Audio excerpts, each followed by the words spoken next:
a proposta dessa noite.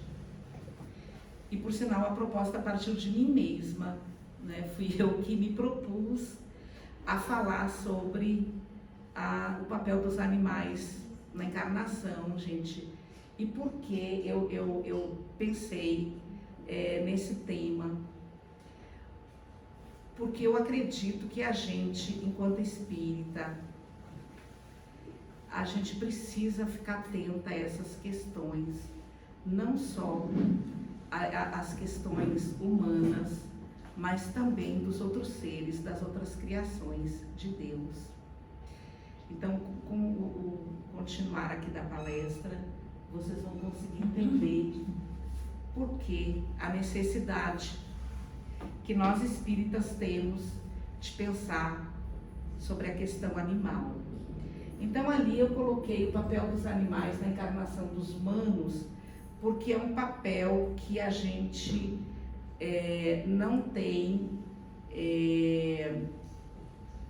tido a visão clara do que significa o animal nas nossas vidas. Nós não temos isso claro ainda. Qual é o papel que o animal desempenha na nossa vida? Porque por questões culturais a gente só vê a utilidade do animal e não o papel dele enquanto um ser que foi criado por Deus para nos acompanhar na encarnação. Então botei, além do discurso sobre alimentação, porque geralmente quando a gente vai fazer um discurso sobre uma palestra sobre animais, a gente tenta convencer a pessoa a se tornar vegetariana. Não é o meu propósito. Aqui eu não farei esse tipo de palestra, eu não vou me ater à questão da alimentação. Lá no finalzinho eu vou dar uma pincelada, mas acredito que tem coisas mais interessantes para a gente entender. Então eu comecei aqui, claro, né, gente, não dá para falar de animal sem falar de São Francisco, né? O São Francisco, ele é o padroeiro dos animais e não é à toa, né? Porque São Francisco era um ser iluminado e muito alinhado e muito entendedor do papel dos animais, do desempenho desses animais na nossa caminhada.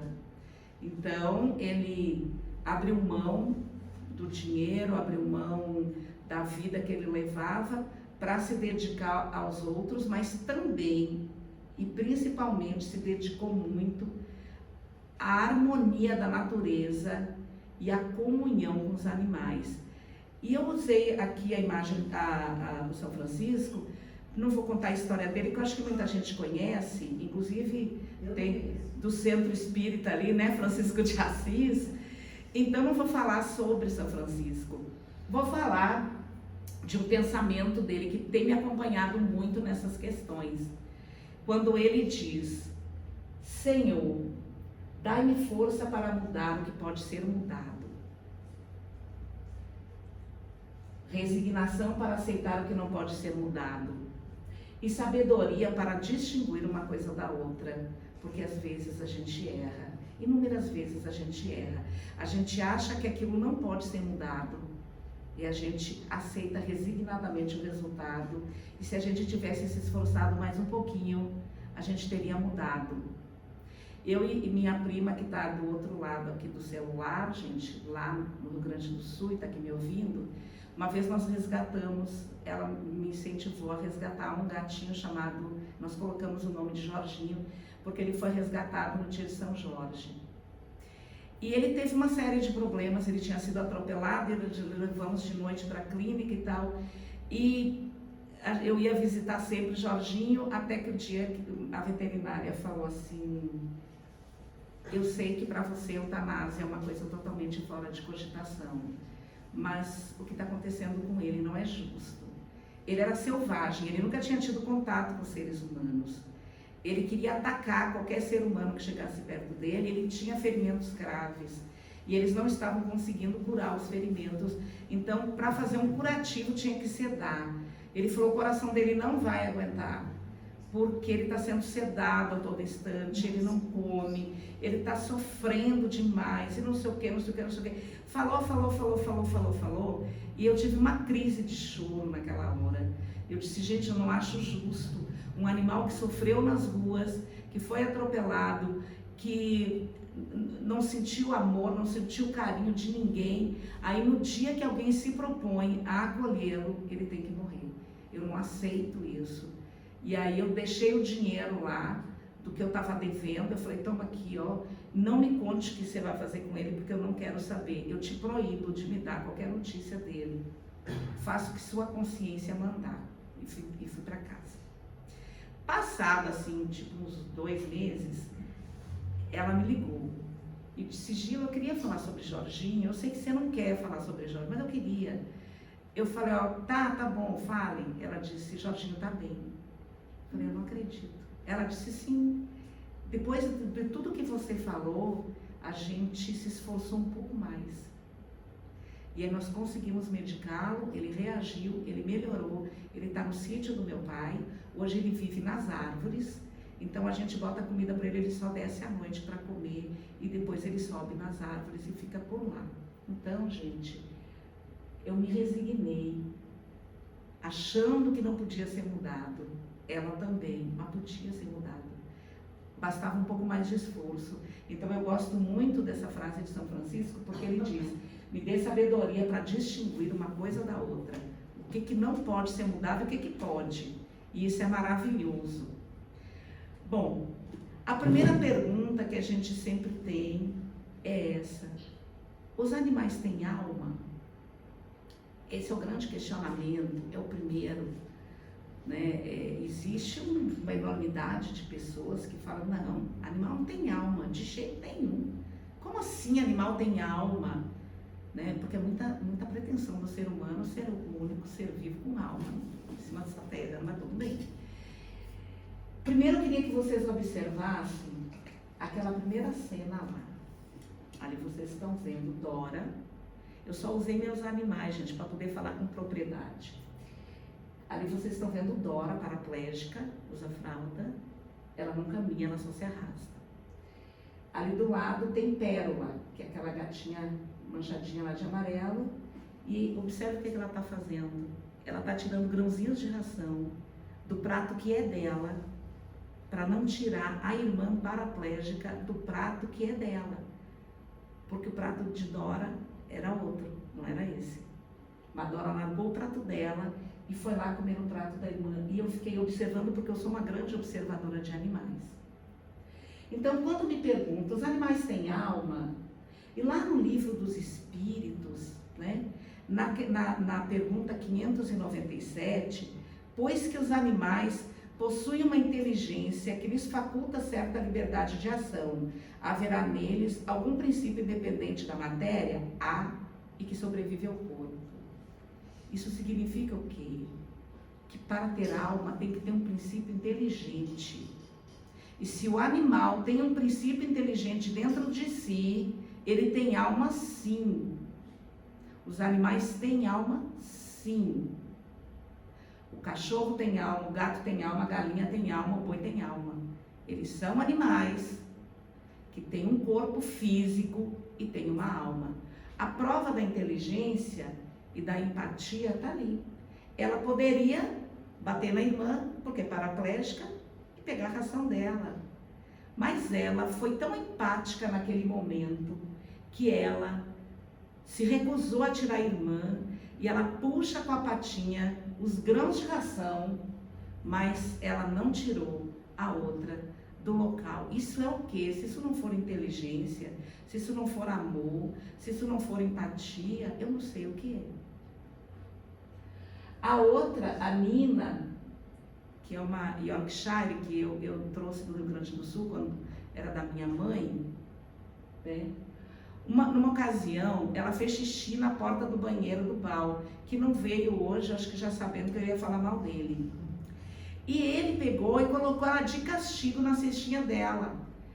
Foi lá e disse, fique aí de castigo, porque você fez xixi e tal. E depois ela sumiu. E a gente começou a procurar, eu, Germana e Maíra, que estão ali, não me deixam mentir, a gente desesperada. Nina, gritando pela casa. Eu falei, gente, será que ela saiu pelo portão? Roubaram? Cadê a Nina? Quando a gente foi ver, ela tinha passado o dia todo de castigo. Ela continuava na cestinha. Quando ela viu a gente, ela começou a balançar o rabo, desesperada. E a gente, minha filha, sai da cesta. Eu fiquei com raiva dele. Eu falei, nunca mais coloque um animal inteligente de castigo. Porque ele vai e ele fica. Ele não sai. A Dora, eu caso, assim, lá de casa, é o caso mais escandaloso de inteligência animal. A Dora está ali naquela posição porque ela descobriu que se ela entrar em depressão, ela consegue tudo que ela quer. E para mim aquilo ali é uma pose depressiva. O que acontece? Toda vez que eu levo um animal novo para dentro do meu quarto, que ela dorme comigo, ela mora no meu quarto, ela fica assim. Ela dorme comigo, mas nesses dias ela fica naquele sofazinho, na maior tristeza, gente, de cortar o coração. Se você chega de manhã, ela tá ali, de noite ela tá ali, ela dorme no sofá, super incômodo, mesmo com toda a deficiência dela, ela dorme ali com a cabeça baixa, sempre olhando para o chão. Aí você tira o animal, ela melhora na hora. Aí ela passa a comer, ela volta a dormir comigo, ela fica toda alegre, porque ela fez o quê? Ela conseguiu o que ela queria. E isso para mim é uma prova irrefutável da alma dos animais. Aqui nós temos a alma dos animais difere da alma do ser humano, né? A diferença entre a alma dos animais da alma do ser humano? Não há diferença nenhuma, e quem diz isso não sou eu. Isso está no livro dos Espíritos, que eu até anotei aqui na pergunta 540. Está lá dizendo que a alma dos animais não tem diferença da alma do ser humano. Por quê? Porque a alma dos animais e a alma do ser humano têm a mesma origem. Nós somos todos oriundos da inteligência suprema. Nós todos somos oriundos da força motriz que criou todas as coisas. Então nós temos a mesma origem. Mas a arrogância do ser humano, na maioria das vezes, não permite enxergar isso. E se nós temos a mesma origem, qual é a diferença então da gente para os animais? Qual é a diferença da nossa alma para a alma dos animais? É que a gente tem consciência, e quando a gente desencarna, leva essa consciência. A gente sabe o que é certo e errado e a gente erra. E o animal não. O animal não tem essa consciência. O animal não erra. O animal, ele nunca erra porque ele não tem livre-arbítrio e ele não sabe, ele não tem condição de escolher o que é certo e o que é errado. Então ele está sempre certo nas ações que ele realiza. Aí temos aqui o que acontece com os animais.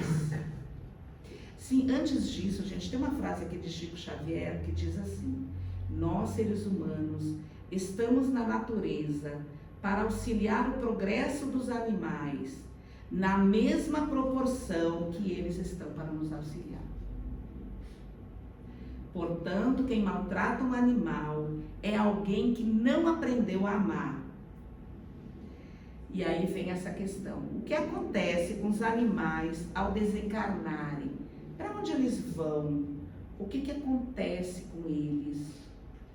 Ali tem assim: quando os animais desencarnam, seu espírito é recebido por espíritos e incumbidos de tutelá-los no mundo espiritual. Ele é curado de suas enfermidades muito mais rápido que os humanos e logo reconduzido para animar novos seres.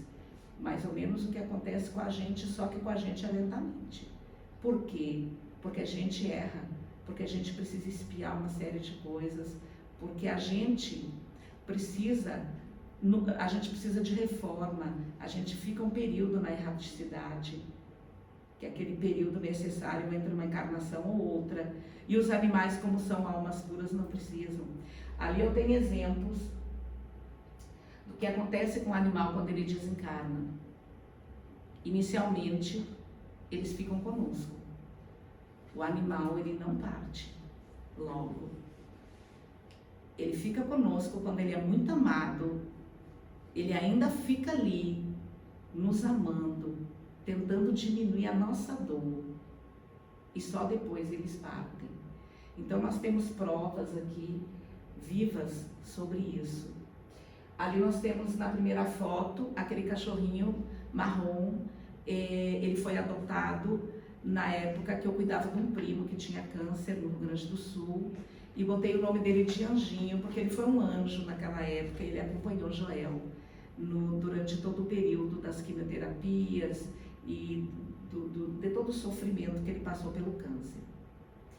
E quando o Joel desencarnou, eu pensei em trazê-lo para a Conquista, mas aí Bebele estava lá, eu falei, vou deixar com ela e tal. Enfim, o Anjinho era muito danado, fugiu e os cachorros mataram ele na rua. E nós duas nos culpamos terrivelmente. Eu porque não trouxe o Anjinho para minha casa. Bebele porque achou que tinha vacilado e não tinha dado para...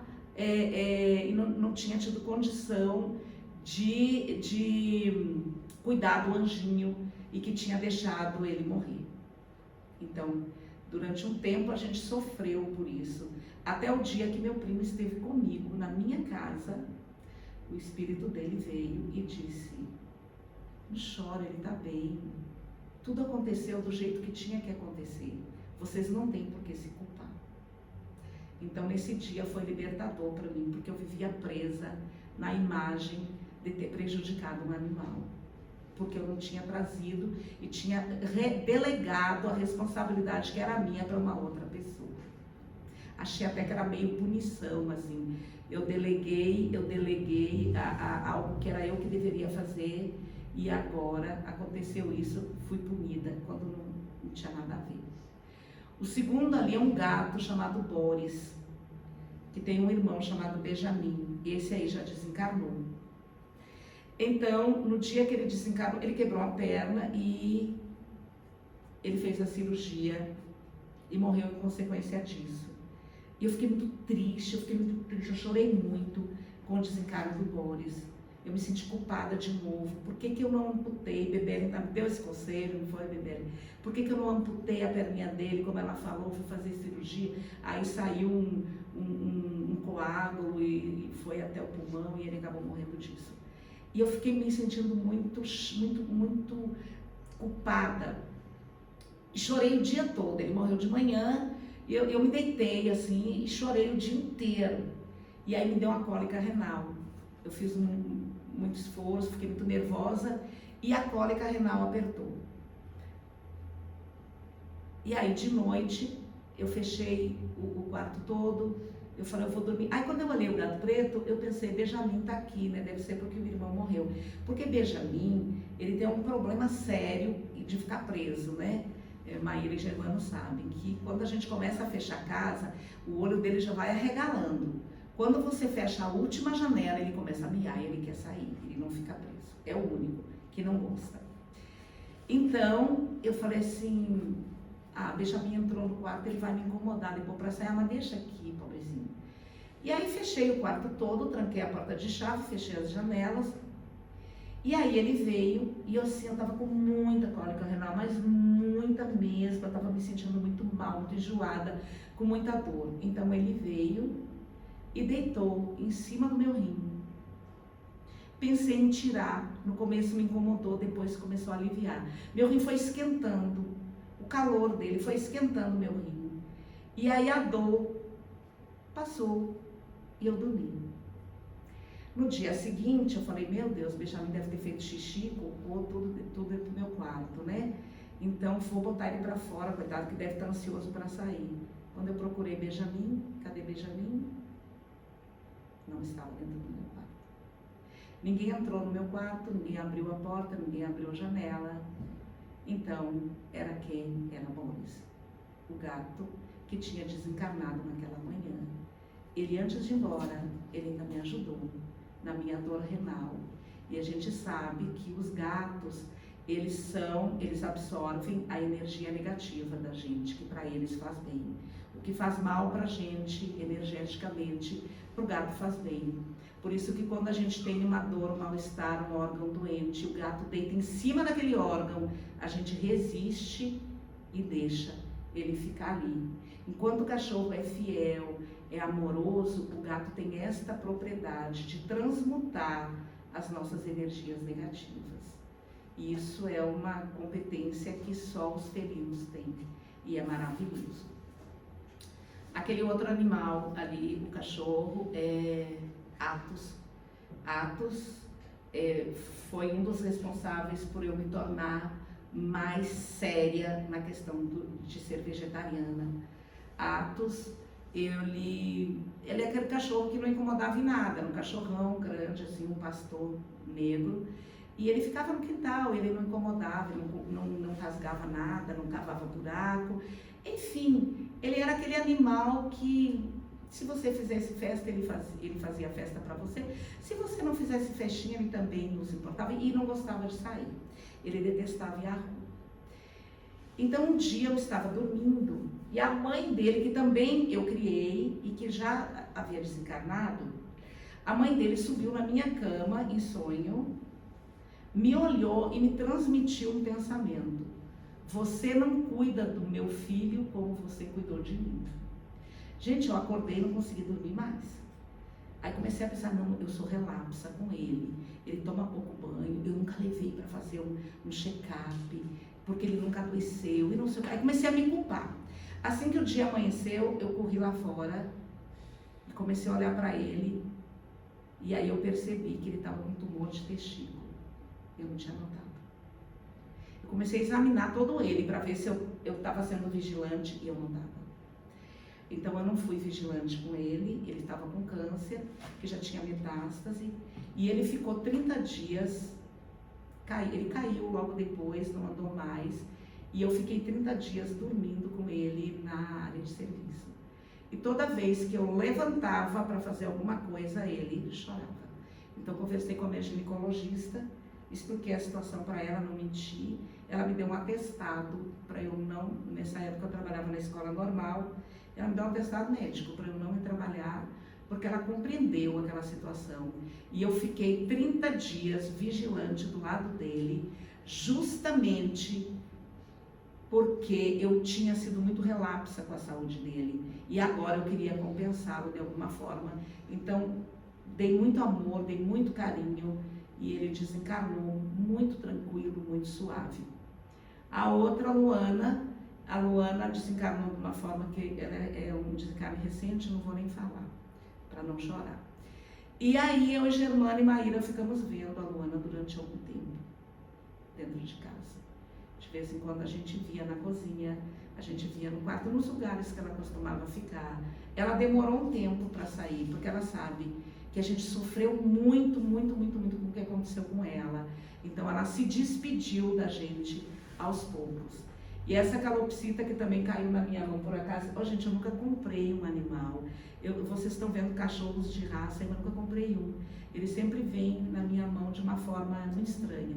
Inclusive a calopsita, que foi uma pessoa que adoeceu, achou que ia morrer, me deu a calopsita enquanto ela estava no hospital. Quando ela saiu do hospital, não teve coragem de pegar de volta, e eu fiquei com ela, e ela durou 17 anos na minha casa.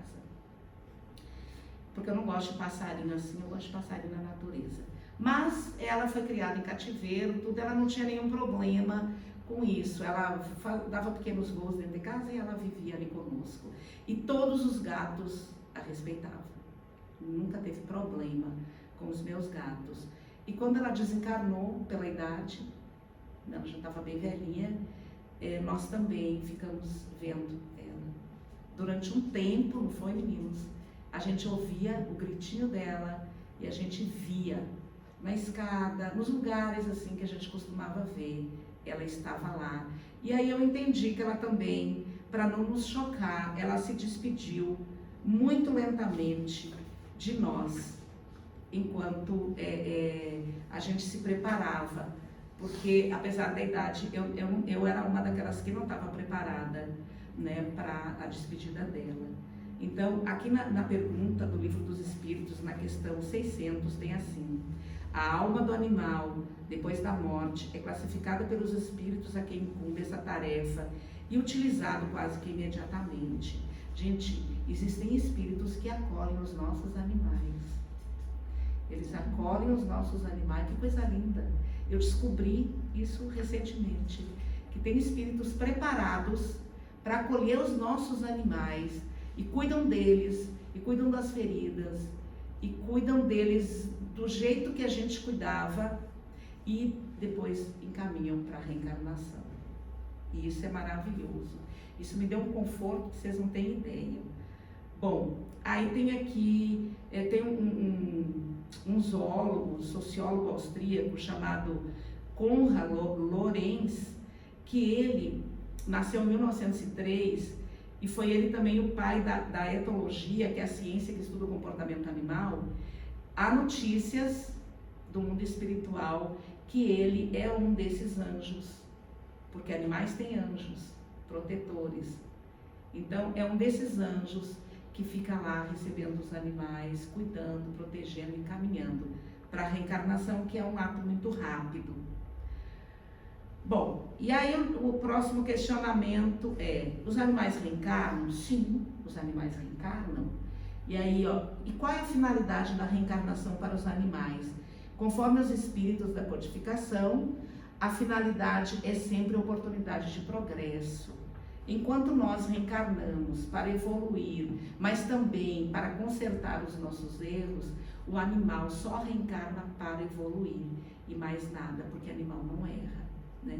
Então todos eles reencarnam sucessivamente, né? Eles estão sempre voltando e eles evoluem com a reencarnação. Eu botei aqui mais gatos, para a gente perceber que eu tenho uma gataria. Aqui já são outros. Ali, cada um desses animais, gente, tem um comportamento totalmente diferente, tem uma inteligência diferente, tem uma vontade diferente, enquanto alguns são mais brutos, outros são mais amorosos, mais empáticos. Por exemplo, nós temos, lá no fundinho tem a Maria, ela só pensa em comer, ela é meio selvagem, ela gosta de carne, de rasgar as coisas assim, enquanto a Ágata e a Pérola são mais chiques, mais finas, mais educadas, né? A gordinha ali da ponta, que era da minha mãe, ali ela não come e dorme, né? O prazer da vida dela é comer e dormir, comer e dormir, comer e dormir. Então, cada um tem um grau de evolução diferente. A Mel, aquela amarela lá, ela já desencarnou. Ela adotava qualquer ser que se mexesse. Do grilo ao sapo. Qualquer animal que se mexesse, ela adotava, ela pegava para ela botava embaixo dela e ela queria que mamasse, apesar dela ser castrada. Era uma coisa incrível, assim, ó. Ela criava passarinho, um filhote de passarinho que às vezes lá em casa caía do ninho, ela criava um passarinho, ela criou um tamanduá, ela criou um gatinho do mato, qualquer coisa assim que ela via que era animal. Eu tinha uns sapos no jardim, ela ficava lá tentando puxar o sapo para debaixo dela, e o sapo pulando, e ela aqui querendo afagar o sapo. Porque o instinto materno dela era tão aflorado, ela era tão evoluída no cuidado, que ela precisava sempre ter um animal para tomar conta. Então, nos cetas, às vezes, algum animal que estava lá morrendo e que Bal ia para casa final de semana, falava assim: ó, eu trouxe, dá uma olhadinha para mim que segunda-feira eu pego. Eu já botava lá com ela na casinha dela, que eu sabia que ali o animal ia ser salvo, né?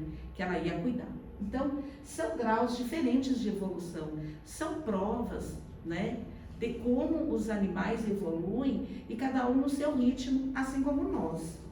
Bom,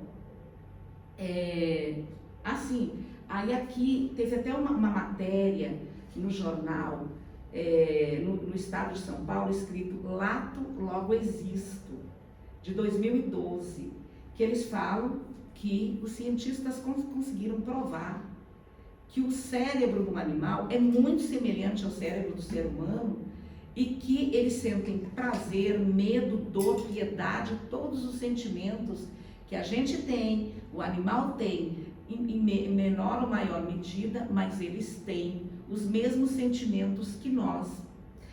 E aí tem assim, na questão 602, diz assim: os animais progridem como o homem, por ato da própria vontade ou pela força das coisas, pela força das coisas, razão porque não estão sujeitos à expiação. Os animais evoluem dentre as espécies até se aproximarem do homem. E é pelo contato com o ser humano que os animais irão fazer a sua evolução para humanizar-se. Então, o animal, quando a gente, na maior pretensão do mundo, fala assim, quando o homem domesticou alguns animais, não, a gente não domesticou animal nenhum, já estava na programação. Esses animais já viriam para o nosso convívio, porque faz parte da evolução deles conviverem conosco. Então eles já viriam mesmo. O gato, o cachorro, o cavalo, o boi, a cabra, a ovelha, eles já estavam nessa programação. Eles já se aproximariam do homem de qualquer maneira. Eles já viriam para nós. E a gente tem que entender que nós temos uma responsabilidade absurda com eles. Porque se nos foi confiado caminhar junto com eles, isso significa que a gente tem uma responsabilidade imensa com eles. A não ser que a gente, quando diz assim, não cai uma folha de uma árvore sem o consentimento de Deus, e a gente acha que o animal foi colocado perto de nós por acaso, então a gente não pode acreditar nisso. Então caem folhas sem o consentimento de Deus. Porque se a gente acredita que não cai uma folha de uma árvore sem o consentimento de Deus, então os animais se aproximaram de nós com o consentimento de Deus. Com uma finalidade, porque Deus não faz coisas sem finalidade. E aí, se os animais encarnam, eles evoluem como nós, seres humanos? Evoluem sim. Os animais evoluem em outro ritmo. Mas aqui tem a Gênese de Allan Kardec. A alma dos animais segue uma lei progressiva como a alma humana, e que o princípio inteligente de que são dotados, finalmente esses passarão um dia do reino animal para o reino hominal. E aí tem aqui, os animais evoluem, mas não como nós, eles evoluem pela força das coisas, ou seja, por situações que são alheias à sua vontade. Os animais não têm que expiar suas dívidas, apenas aprender com suas experiências. Então, quando o animal reencarna, ele não reencarna para pagar nada. Quem paga é a gente que erra, né? Já falei isso, animal não erra. E eles evoluem como nós, em outro ritmo, de uma outra forma, mas eles evoluem, assim como nós. E eles vão evoluindo, e não existe esse negócio deles dizer, meu gato, na próxima encarnação, acho que já vem gente. Ou então, vixe, acho que na última encarnação foi cachorro. Não, gente. Porque esses processos evolutivos se dão milhares de anos, milhares de tempos que a gente não consegue computar. E não é dessa forma. O animal, ele vai evoluindo, inclusive ele sai do planeta, ele frequenta outras esferas e depois é que ele passa para o reino hominal, e aí ele vai evoluindo para chegar ao que somos hoje. Então, essa evolução do animal para o homem, ela é muito lenta, né? Ele exige um processo que a gente levaria aqui uma palestra inteira para falar. Mas ela acontece. E aqui, gente, é o nosso Leilute, né? É o gato daqui do lado. Eu botei a foto de Leilute aí, porque ele é tão evoluído, gente. A gente dá passe e ele ajuda. Ele não gosta de colo, a gente não pode pegá-lo. Mas na hora que a gente dá passe, ele está circulando na perna da pessoa que está tomando passe. E ele vem, e quando prendem ele lá, quando prendem ele lá, ele se desespera, ele pede. Quando a gente passa ali, ele chama a gente. Ele é de uma evolução que eu tinha que botar a foto de Leilute. Eu estava aí agora. Agora o nome dele não é emoji, não? Porque eu vejo o homem gritar assim. Quando ele tá aqui, o dono fica gritando na casa: emoji, emoji, emoji. E ele... Na placa dele era Leilute, só se trocaram o nome. Eu chamo ele de Leilute, ele atende. E aqui todo mundo chama de Leilute. E ali do lado, gente, é Benjamin, nosso gato evangélico, né? Ele não pode ouvir falar, agora até que ele está relaxado depois da pandemia. Não pode ouvir falar em evangelho, que tem que ter uma cadeira para ele. E aí Maíra pega e ainda bota um evangelho na frente dele e ele fica lá olhando para a cara da gente. Enquanto a gente faz o evangelho, ele se sente meio humano. Então, se a gente vai tomar café, tem que disponibilizar um banco para ele. Porque ele senta e ali você pode pedir para ele sair, que ele não sai. Uma das minhas cachorras é assim. Ele fica ali o tempo todo, ele acompanha o café da gente, acho que para ouvir as fofocas e tal, alguma coisa assim. Mas ele é muito evoluído nesse aspecto, é maravilhoso. Aí vem uma questão assim que me aluga o juízo, gente, desde sempre. Por que os animais sofrem tanto? Se eles não têm nada para expiar, se eles não erram, por que eles sofrem tanto? Aí a explicação que eu achei: os animais sofrem não para compensar ou resgatar seus erros, pois seu livre-arbítrio é muito restrito, mas sofrem para que sua consciência se expanda e alcance maior conhecimento. Aí Leon Denis disse: todos os seres têm que passar pelo sofrimento. A sua ação é benfazeja. O sofrimento é, de modo geral, como agente de desenvolvimento, condição de progresso. E aí eu comecei a pensar em algumas coisas, gente, que são muito interessantes. Porque a gente, muitas vezes, a gente só aprende pelo sofrimento. Muitas vezes, pelo amor, aquilo não entra na cabeça da gente. É necessário que a gente passe por um perrengão para a gente aprender. Lembrei de você, Cida, amiga querida, que é do nosso projeto das catadoras de reciclado e que muito gentilmente veio apreciar hoje a palestra, quando ela disse: eu tinha minha casinha e não valorizei, perdi tudo. Hoje eu consegui conquistar um cantinho e dou maior valor. Então, foi o sofrimento, né, Cida, que te ensinou como é importante a gente ter um cantinho. Então, na maioria das vezes, o ser humano é assim.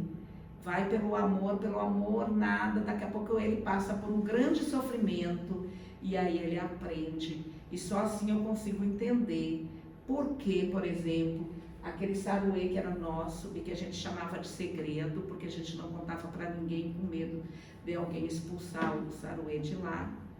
E o nosso segredo vivia no jardim e de repente alguém envenenou. E ele, na hora de morrer, ele entrou na cozinha e veio para cima de mim desesperado. E eu fiquei mais desesperada ainda porque infelizmente era tarde. Ele já tinha tomado chumbinha, já estava espumando muito. E eu e Germano não pudemos fazer nada por ele. Liguei para a Val, que veio correndo, mas quando chegou ele já tinha morrido. Então, na época, eu fiquei muito chateada. Eu falei: meu Deus do céu, por que um sofrimento desses para uma criatura inocente que não fez mal a ninguém? Ele vivia no meu jardim, a gente procurava encher a pança dele de fruta, porque eles gostam muito abacaxi, muita banana, muito pé de galinha, muita coisa, para ele não ir buscar comida em outro canto. Mesmo assim, aconteceu. E isso fez a gente ficar muito amargurada. Ali vocês estão vendo dois cachorros, meus dois cachorros de raça, que eu também não comprei. O do meio passou por dois grandes sofrimentos. O primeiro, o abandono. Acho que não existe sofrimento maior do que o abandono. Ele foi abandonado com 7 meses, porque ele cavava jardim, porque ele comia não sei o quê, e foi parar na minha casa. E lá ele foi muito amado, ele foi muito bem tratado. E depois ele nunca comeu nada, lá em casa nunca rasgou nada, sempre foi um cachorro maravilhoso. E depois ele teve um problema físico próprio da raça e ele teve artrose, ele sofreu dores e tal, para morrer. Eu também fiquei assim, muito chateada. E também eu sou daquelas, gente, que eu não vou mentir. Quando um animal meu morria, e agora eu vou mudar de postura depois dessa palestra, eu botava a culpa em alguém. Eu tinha que achar um culpado. Eu botava a culpa nas pessoas, não cuidou. No dia que Cadu morreu mesmo, eu xinguei a veterinária toda. Você matou o meu cachorro. Eu tive um ciricutico com ela. Quando na verdade, gente, assim como nós, os animais também têm seu tempo, certo? De ficar na encarnação, de subir, de voltar, de reencarnar para poder evoluir. E a última, né, uma samoyeda, essa é uma história longa que eu nem vou contar, gente. Vivia numa situação de muitos maus tratos, não tinha pelo, quando eu a vi em Porto Alegre, não tinha pelo nenhum, achei que era uma vira-lata, enfim, rodei, fui parar na delegacia. Mas eu consegui salvá-la e trouxe para minha casa, e depois que o pelo dela cresceu, foi que eu falei, nossa, que linda, gente.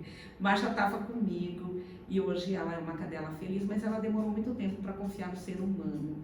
Ela não confiava, ela no começo só gostava de mim e de Maíra. Qualquer outra pessoa que aproximasse dela, ela imediatamente se abaixava com medo de apanhar e fazer xixi. Hoje ela já superou, graças a Deus, ela está bem melhor. E os animais têm sentimento, gente, isso é inegável. Isso é inegável. Uma vez consideradas totalmente absurdas, hoje emoções animais são uma fonte legítima de pesquisa. Embora os seres humanos não possam saber ao certo o que um animal está sentindo, como também a gente não sabe do ser humano, né, o que ele sente, podem observar mudanças no comportamento do animal quando ele sofre. Ali no videozinho são três amigos, né? A Laura, o Cadu e a Felícia. Eles eram muito amigos e nessa época a Felícia ainda era bebezinha. Quando foi lá para casa, também ela é labradora, mas teve uma questão de alcoolismo aí pelo meio, ela foi parar na minha mão. E aí o Cadu criou ela. E eles eram muito apegados. Quando ele desencarnou, a Laura e a Felícia ficaram muito tempo naquela posição lá que vocês estão vendo no cantinho. Ali é um murinho de vidro que eu coloco para quando chega a visita eu boto elas para um outro quintal. E só que ele, quando adoeceu, ele entrou numa sala que tem para cá. Então elas ficavam, depois que ele morreu, e elas não viram ele sair morto, porque eu não deixei, e fui errada, deveria ter deixado, mas eu fiquei com pena delas. Elas ficaram dias e dias penduradas ali, esperando ele voltar.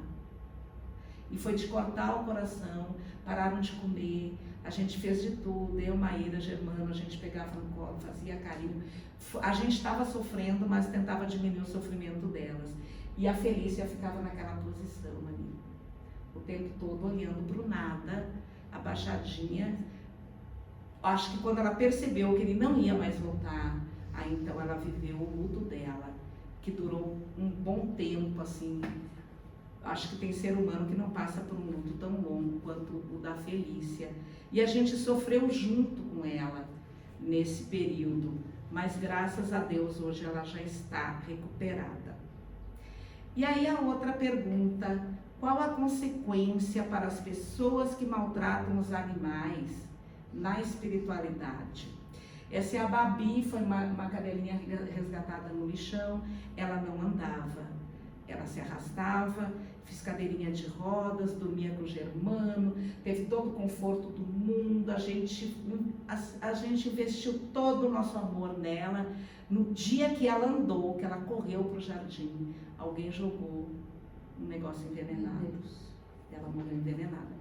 Gente, pra gente foi um trauma esse dia, porque a gente cuidava da Babi demais, mas ela, como vira-lata, ela comia qualquer coisa, ao contrário dos meus. Então alguém jogou alguma coisa com veneno, ela viu, comeu, e foi um veneno tão rápido, gente, que na hora que eu falei, eu acho que a Babi não tá bem, ela já estava morrendo.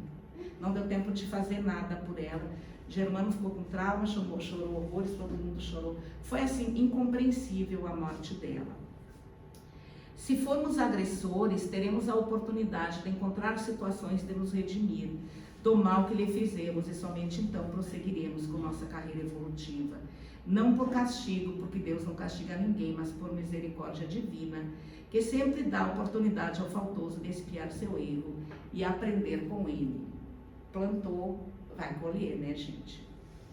Se não colhe agora, vai colher mais tarde. Então, quem maltrata animal, num determinado momento, e isso não sou eu que estou dizendo, eu tirei do livro dos Espíritos, então, num determinado momento, essa pessoa, ela vai, de alguma forma, pagar por aquilo que ela fez. Não que Deus vai castigá-la, ela mesma procurou esse castigo. Isso a gente já conhece bem dentro da doutrina espírita. É a lei da ação e reação. Aqui, você fez, você errou, você vai ter que responder por isso. E aqui, como os animais reencarnam com certa rapidez, é possível que retornem para a mesma família. Para que retorne para a mesma família? Sim, gente. Há essa enorme possibilidade de retornar para a mesma família e várias vezes. Você tem um animal, ele desencarna, ele volta para você, ele desencarna, ele pode voltar para você de novo. Por quê, gente? Porque a gente vive muito mais do que o animal. Então dá tempo. E a espiritualidade é tão fantástica nesse aspecto que devolve para a gente. É claro que é muito difícil, e está escrito ali, é muito difícil para o ser humano comum reconhecer um animal reencarnado. Isso exige uma sensibilidade espiritual desenvolvida e uma forte ligação intuitiva. Então, lá em casa, eu e Maíra apostamos que a Dora é uma reencarnação da Mel. Por quê? Primeiro, pela forma de olhar para a gente, pela forma de brincar, pelo dengo. A Mel também ficava de mal. Só que a Mel andava. Quando ela ficava com raiva da gente, ela subia na casa e não descia. E aí, conforme você ia chamando, ela ia virando de costas assim para você. Você tá chamando de cá, Melzinha, ela olhava e virava de costa. A Dora é igual, com a diferença de que a Dora é limitada, né? Mas a Dora, quando ela tá com raiva, ela tá com raiva. A Mel, uma vez ela teve uma atitude super estranha, que depois uma pessoa espírita falou que ela estava enxergando um espírito. A Dora, quando levei meu quadro mediúnico para casa, quando ela olhava para o quadro, o queixo dela começava a bater, ela fazia nhê. Tirei o quadro do meu quadro, fiquei com medo. Não, porque ela dorme comigo, eu acabei tirando. Então, claro que existe uma enorme possibilidade de nós estarmos erradas, mas a gente tem muita vontade de estar certa. No caso da Dora e da Mel, porque são muitas semelhanças e o nosso coração, quando eu abraço a Dora, eu tenho certeza que eu estou abraçando a Mel. E Maíra, se fosse chamada para falar, ela dizia, e Dora bate na gente igual a Mel batia, mais ou menos assim.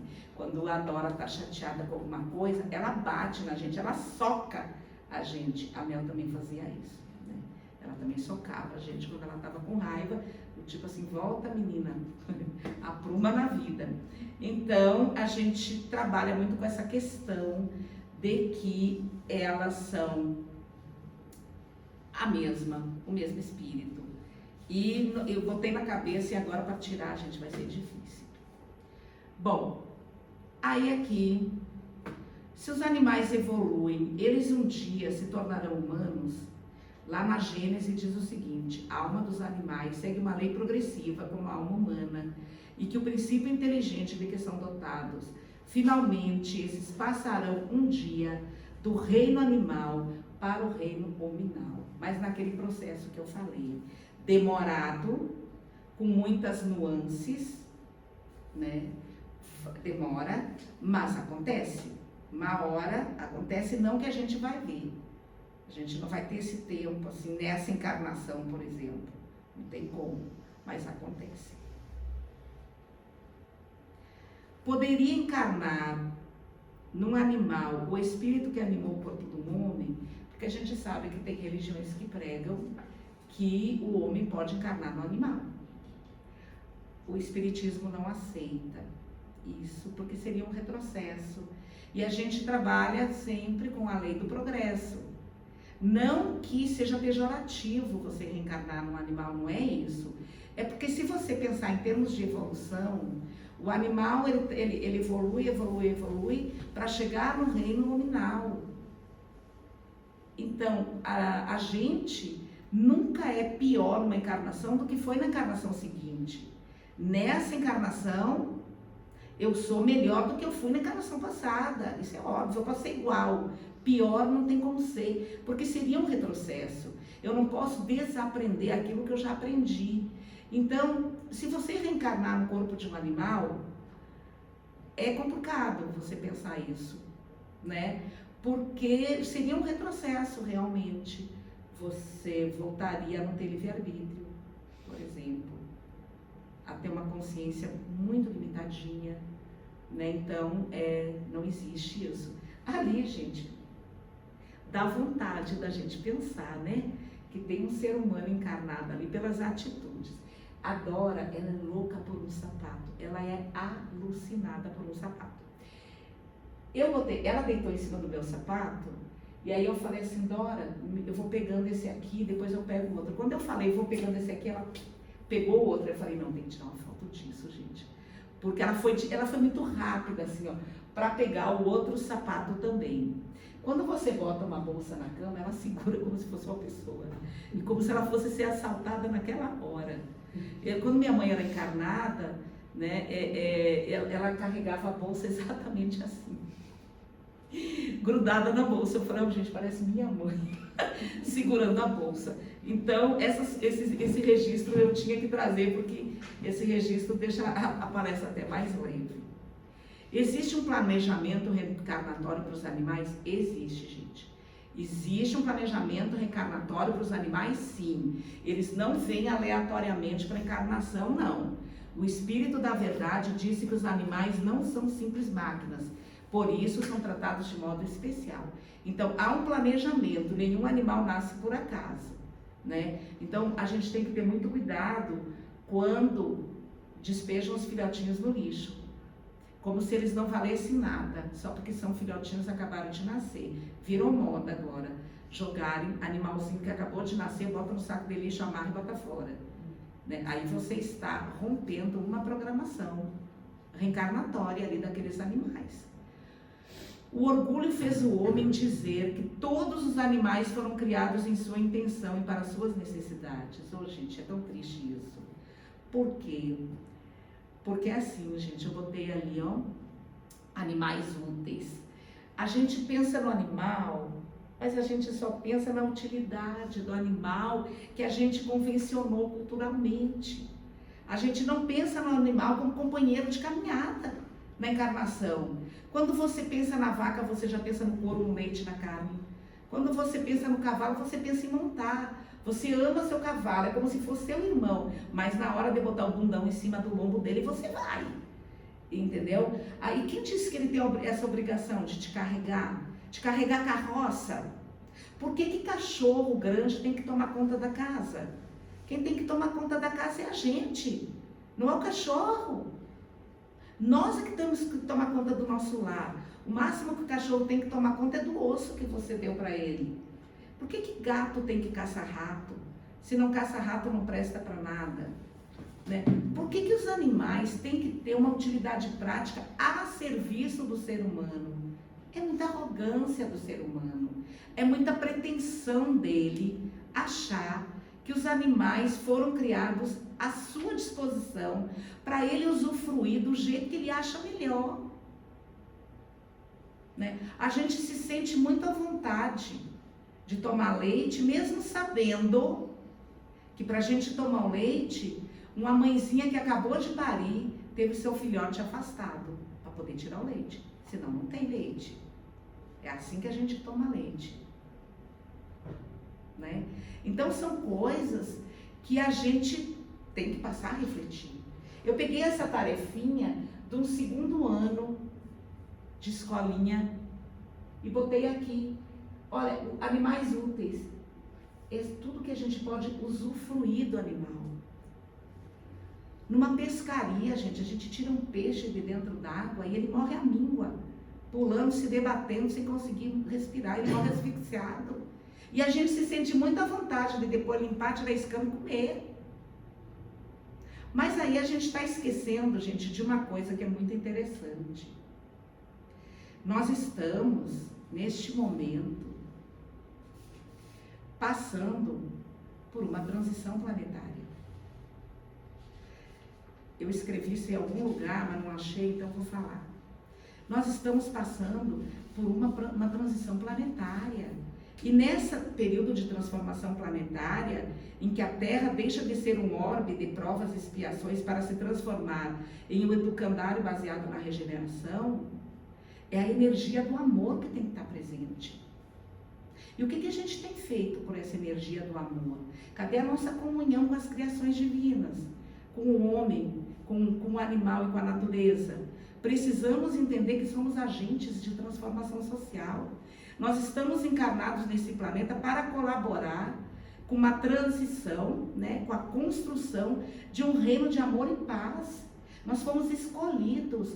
Nós, hoje encarnados, somos os privilegiados que estão assistindo à transição planetária. E se nós não fizermos a nossa parte, transformando os nossos sentimentos, nossas atitudes, os nossos relacionamentos, o nosso padrão vibratório, não estaremos em harmonia com a energia que rege a evolução dos mundos. E a desarmonia causa sofrimento. Quer dizer, qual é o nosso papel nesse mundo de transição? O que a gente está fazendo? A gente está entendendo direito qual é o nosso papel? Aqui todos os animais merecem respeito. Alibal tirando uma cobra de dentro de casa para botar no quintal. Ali um sapo que toda vez que a gente fazia a horta ele comia tudo da horta. Mas a gente sempre procurou viver em paz. Então subi minha horta, fiz lá em cima para ele não alcançar e deixar só o jardim para ele futucar. Então é preciso respeitar todos os animais, mas a gente respeita mais é gato e cachorro. A gente joga pedra nos chineses porque eles comem cachorro. Qual é a diferença do boi, da ovelha, da cabra? São todos animais que têm alma. Então por que a gente critica o chinês porque ele come cachorro? A gente não come os outros animais também? E ali, se não vai fazer parte da sua família, não tenha. Se é para ter um cachorro amarrado no quintal, não tenha. Se você não vai inserir ele no seu contexto, não tenha um animal. Ali isso aqui é de Chico. Nossos benfeitores espirituais nos esclarecem que é preciso que todos consideremos que os animais diversos a nos rodear e a existência de seres humanos em evolução do planeta são nossos irmãos menores. Os animais são nossos irmãos e nós estamos convivendo com eles numa situação de troca. Nós compartilhamos com eles o mesmo espaço e nós, na nossa prepotência, avançamos sobre todos os espaços. Para o animal é o que sobra, o que dá para colocar. A responsabilidade maior recairá sempre nos desvios de nós mesmos, que não soubemos guiar os animais no caminho do amor e do progresso, seguindo a verdade e a paz. Porque, gente, o sentimento ruim que a gente causa no animal, a gente vai ser responsabilizado por isso. O medo, o pânico, como diz Chico, você vai negar que uma vaca, quando vai para o matadouro, ela não chora? Você vai negar isso? Mesmo vendo a lágrima no olho de uma vaca? Você tem coragem de negar e de dizer que essa vaca não está chorando? Né? Então tem tantas coisas para a gente repensar na nossa prática e na nossa convivência com a natureza. E aí, como o conhecimento espiritual pode ajudar o veterinário no trato com os animais? Gente, melhora tudo. No momento em que um veterinário entende que o animal tem alma, ele já trata de uma forma diferenciada. porque ele sabe que ali ele está tratando com um irmão menorzinho, que ele precisa tomar conta. O olhar desse veterinário é outro. Nós já temos em Conquista veterinários com essa prática de entender que o animal tem alma e de tratar diferente. Inclusive, no meu cartazinho, já teve uma veterinária que falou: não vou poder ir, mas eu gostaria que você fizesse essa mesma palestra na minha clínica, para os meus funcionários. Eu achei lindo, maravilhoso. Lá vou eu. E aqui, no finalzinho, vou deixar algumas interrogações para a gente repensar. Gente, eu sei que eu adiantei a hora lá, Lelute, mas eu vou fazer essas interrogações. Porque depois a Andréia vai cantar a oração de São Francisco para a gente. Vamos viver conforme a oração de São Francisco, que nos diz: onde houver ódio, que eu leve o amor. Mas São Francisco não estava falando só de ser humano, não, gente. São Francisco estava falando de bicho também, que era a paixão da vida dele. Então, quando ele diz: onde houver ódio, que eu leve o amor, onde houver ofensa, que eu leve o perdão, onde houver discórdia, que eu leve a união, onde houver dúvida, que eu leve a fé. Gente, esse é um exercício interno. Não adianta a gente cantar e não adianta a gente rezar a oração de São Francisco se a gente não internalizar cada frase dessas e agir de acordo, porque isso daqui é lindíssimo demais. Gente, isso daqui é uma lição de vida. E aí, por último, vou deixar uns questionamentos, como tarefinha de casa para vocês pensarem. Será que esse processo de evolução no caminho do bem não inclui a modificação de nossos desejos relacionados à alimentação? Será que não envolve as nossas escolhas que interferem na vida dos outros seres que coabitam conosco o planeta, humanos e não humanos? Será que trocar o sangue vermelho que jorra dos animais mortos pela luz verde que sai da clorofila dos vegetais colhidos não é uma das fases deste processo evolutivo? E as consequências éticas do uso de peles, de couro animal e de subproduto dos matadouros? Será que agimos tão diferente dos homens primitivos nesse aspecto? Será que temos necessidade de continuar submetendo animais a tenebrosos testes em nome da ciência, quando a nossa capacidade intelectual já descobriu outras formas de experimentação? Será que temos o direito de explorar economicamente a vida dos animais, filhos do mesmo Criador que nós? E a escravidão, né, gente, que a gente condena tanto, o homem escravizando outro homem, mas a gente escraviza os animais numa tranquilidade. Será que temos o direito de comercializar o filho de uma cachorra, de uma gata, de uma ave? Será que temos o direito de aprisionar um ser alado numa gaiola e retirá-lo do seu ambiente natural? Será que temos o direito de tomar para nós um alimento que é feito por e para outras espécies de animais? Será que temos o direito de submeter homens a atividades tão violentas como a de matar animais rotineiramente e depois esperar deles uma conduta social pacífica? Será que possuímos o direito de matar, seja uma vaca, um porco, um cachorro, uma galinha, uma baleia, uma abelha? E citando Victor Hugo para concluir: primeiro foi necessário civilizar o homem em relação ao próprio homem. Agora é necessário civilizar o homem em relação aos animais. E com isso, eu concluo. Ali foram os livros que eu tirei essa palestra. Todos eles têm um Neo, a preços bem acessíveis, para quem quiser. E é isso, gente. Obrigada pela atenção.